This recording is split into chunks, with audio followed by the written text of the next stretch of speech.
Welcome to 8 Unedited Minutes. In this episode, we'll discuss how to seek out and engage with mentors in your industry, how to ask for help when you first meet them, and what to say and what to ask for during mentoring meetings so you can make them more successful.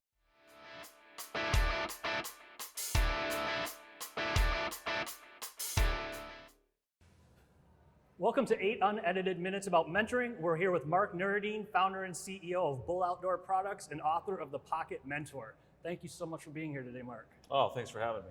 I'd love to jump right in. When you hear the word mentoring, what's the first thing that comes to mind for you? Help. Yeah, I mean, it's help. Big advantage. If you have a mentor, whether it's family, friends, maybe somebody who you just met in business and became close. Sometimes it's a instructor at school.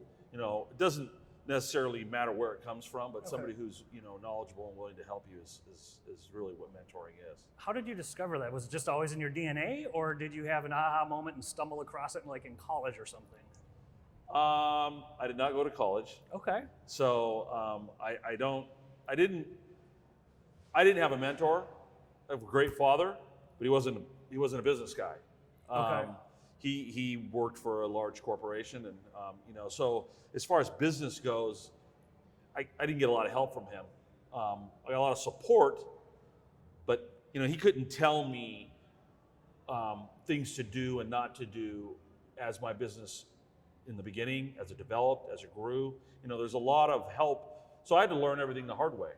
When did you find your first, what you consider to be someone that either officially or unofficially mentored you for the business? I mean, growing something on your own like that is huge. Yeah, I never got to I've come across people. Obviously, you meet people in business and they help you, and you do all the things that any business owner would do as far as asking questions and whenever you can grab some information that will help you. But there's just a lot of organic things that go on in the development of a business and running a business that you'll figure it out. Yeah. Just sometimes you might lose an employee that you really didn't want to lose. You might spend some money you didn't want to spend. There are things that happen that you then learn from, and then you try not to do that again. But if somebody would have just told you, do it like this, and oh, it's so much different. Right. So what would you say to those people, the ones that might have been in the situation you were in, where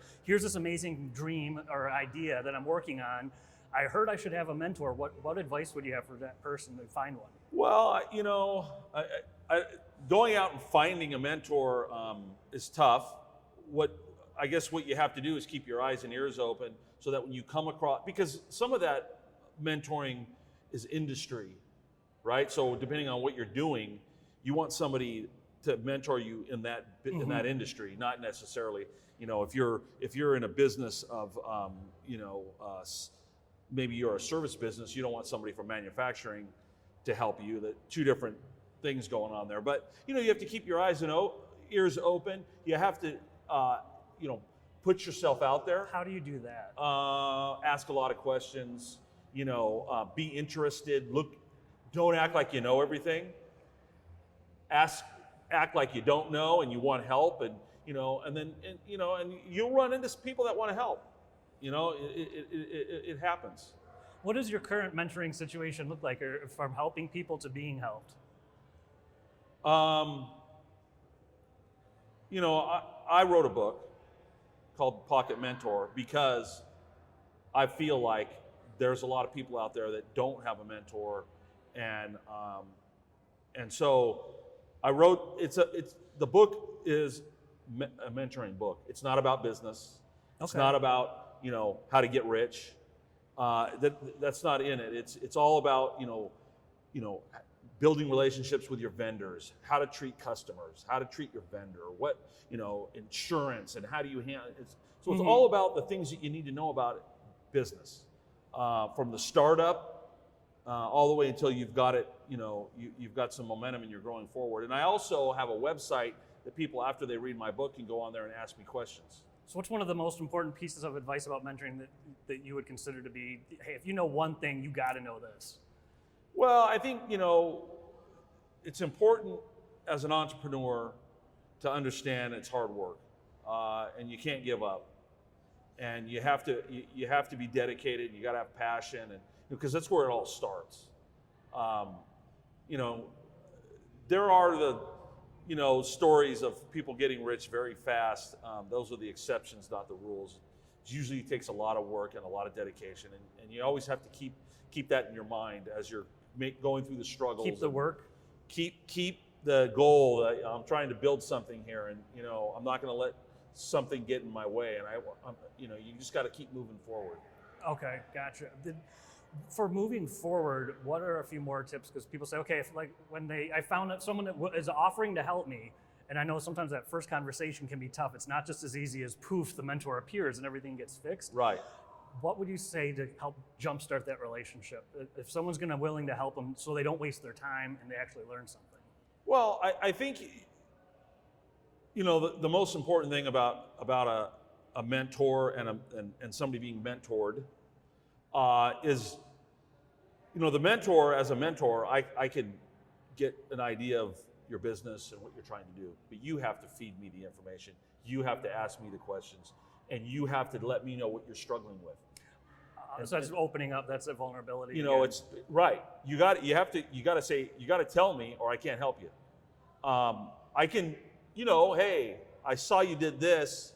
Did you ever think about doing this? Mm-hmm. I can do that. A mentor can kind of manage that and navigate through that. But it's really important that you come to the mentor with questions, things that you're struggling with, and then you also have to think. I've been doing it this way for years, and it seems to be working okay. Is that the way I should be doing it? So it's all about communication. Because if somebody's is willing to mentor you, they want to help you. That's what they want to do. It's the whole idea. They want to see you succeed. They want so vulnerability is can be an issue. Well, if everything's perfect, you can't fix anything, and there's nothing to mentor about. Right. What would you say about continuing that relationship? Because a lot of times another scenario is they get an amazing meeting, and then it just fizzles. There's no follow-up. Yeah, you have to you have to stay on that. Just like anything, there are good mentors and there's bad ones. So not every mentor is going to be really good at. And you say mentor, some people are just sharing they're not really necessarily looking at themselves as a mentor. They're just sharing their knowledge and trying to help somebody. So you're saying it doesn't always have to be official? It does not have to be official. And, obviously the more casual, the better probably. But as somebody wanting to be mentored, sometimes you have to be persistent. And, email's great because you can email somebody a question and not put them on the spot, and then they can answer it when they have time. Obviously if it's something urgent, then you can, then you would say, hey, I got something really urgent I need to talk to you about. Can I give you a call? When's a good time to call you? And you do that stuff. If they don't have time if they don't want to mentor you, they'll just have, they'll tell you. Oh, so it never hurts it sounds like a common theme is it never hurts to ask. The answer is always no if you don't ask. That is a beautiful way to end the interview. Thank you so much for your time, Mark. You bet.